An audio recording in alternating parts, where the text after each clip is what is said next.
A lot happening at the walled garden at the moment. These are our own compost bins, and obviously we use these to put in weeds and vegetable cuttings, etc. But it doesn't really make that much compost. Enough to top dress things, but not enough for big jobs. So this one's empty. Now we got some imported here. We got a friend with a long face produced this stuff for us, and we've piled it in here into the new raised beds. It'll rot down quite a lot in volume because of a lot of straw in it, which is a source of ammonia from the urine and will be a source of nitrogen, and then the solid matter will be a source of other nutrients for the plants as they grow. So we're gonna, as we've started here, put some cardboard down on top and a bit of soil on top of that, and let it all rot down till the spring, and then we dig it over.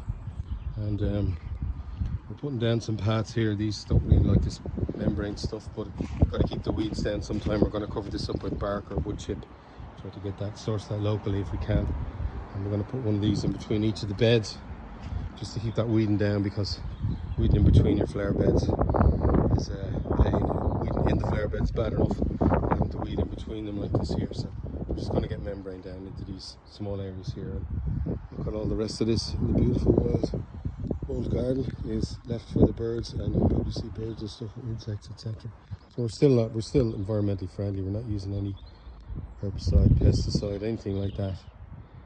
Just some natural and barrier methods to keep the weeds down.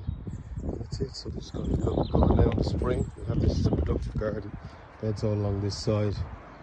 Beds all along this side. These are made from upcycled scaffold boards, very cheap. You get them for about €10 each delivered, and for 3 of those you can make a bed 8 by 4 feet and about 8 inches deep like this. So it's more than good for growing vegetables, even some fairly deep rooted stuff. There's no bottom on these, they're just down to the ground, so we just have to make sure we weed them out.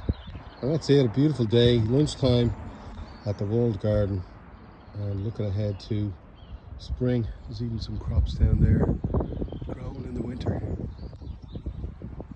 Happy gardening.